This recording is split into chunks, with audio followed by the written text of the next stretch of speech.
Welcome to another session of Exhibitor Book, a forum for exhibitor interaction. Our guest today is Martin Smith, the leading subject matter expert on purchase experience behavior. Marty, we know that you are an expert on behavior and that a great deal of your research is done through observational techniques using video analysis. We would again like to show you a series of videos of exhibitor booths and have you critique them. We want to hear your honest assessments of what is good and what is bad about the exhibit spaces, and make some recommendations that our listeners could use as they prepare for the upcoming event. Thank you for having me. It looks like in this session you've chosen to give me two examples of different exhibitors who are both producing and selling the same products, which are stethoscopes. So as a starting point, I'm sort of stating the obvious, but the first exhibitor, Ultrascope, is a 10 by 10 exhibitor with a tabletop, draped off booth, and a single staff person attending it.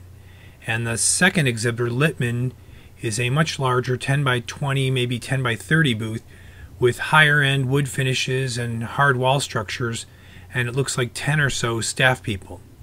So by all accounts, we have a David and Goliath type scenario in that we have a large conglomerate 3M owned behemoth company contrasted against a small company in the Ultrascope company. So right off the bat, you can see that Ultrascope offers a wide spectrum of color options in the tubing, as well as a large variety of interchangeable headpieces.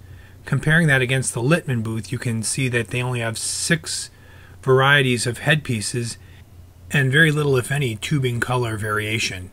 So what this says to the passing attendee is that although the Littman company is maybe more professional, upscale, and even more polished looking, they are also more rigid and inflexible compared to the Ultrascope company.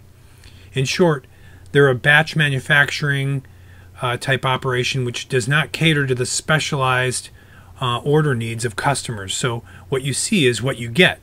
The fact that they are even have a number queuing on the front of the booth also reveals that they are volume focused. The audience that the Littman company would appeal to would most likely be doctors and clinicians who are in more sterile, polished practices who want to appear more polished and perhaps more stoic and traditional. Contrasting that to the doctors in a practice that deal with children or environments where they want to appear less threatening and more fun, the sort of Patch Adams types physicians or practices, if you will. Also students and even professionals that tend to be less intimidating and rigid, such as nurses or physician's assistants, would probably prefer the Ultrascope products because they create a stronger contrast to the actual head or lead doctors in the practice. When it's all said and done, the advantage to either exhibitor will ultimately rest on their ability to interact with their target audience in a meaningful way and create a purchase experience through these interactions that fits with the buyer's critical to quality characteristics.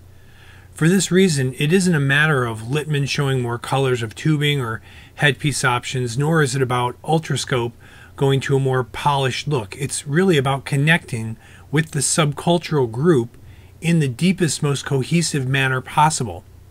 Fortunately for each of them, they've managed to position themselves to do that and would seem to be coexisting peacefully by appealing to their differentiated subcultures through their design and behaviors.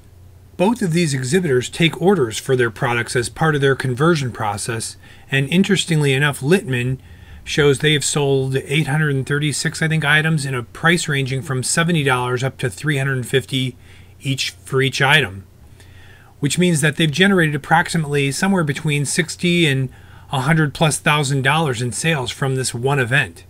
It's amazing to think that most exhibitors don't believe that attendees at events are buyers. But exhibitors like this prove that the attendees are capable of purchasing offerings. My guess is that some of the attendees bought multiple items, perhaps for a group or of staff people or even for a graduating class. So if the attendees are capable of making purchases like this in volume, it's only natural that they also are capable of writing orders for supplies or even multi-million-dollar pieces of equipment. Unfortunately, very few exhibitors bother to ask for the order or even to interact with attendees in their booth spaces. Our research clearly shows that less than 21% of attendees who enter a booth space at a medical event interact face-to-face with the booth staff members. If attendees don't interact with an exhibitor, they don't get a chance to like them, which is tragic because at the end of the day, the old adage that people buy from people they like still holds true. And these two contrasting exhibitor examples strongly support that statement. Thank you for attending this session of Exhibitor Book Forum, with a special thank you to our guest, Martin Smith. Join us again at Exhibitor Book, a forum for exhibitor interaction. In conclusion, allow me to thank you for your time in reviewing this material and for your interest in buying behavior metrics. It is our sincere desire to provide valuable offerings to help exhibitors create worthwhile purchase experiences and ultimately maximize their ROI. Please go to our website and explore all the online tools available at bbmgo.com. Thank you.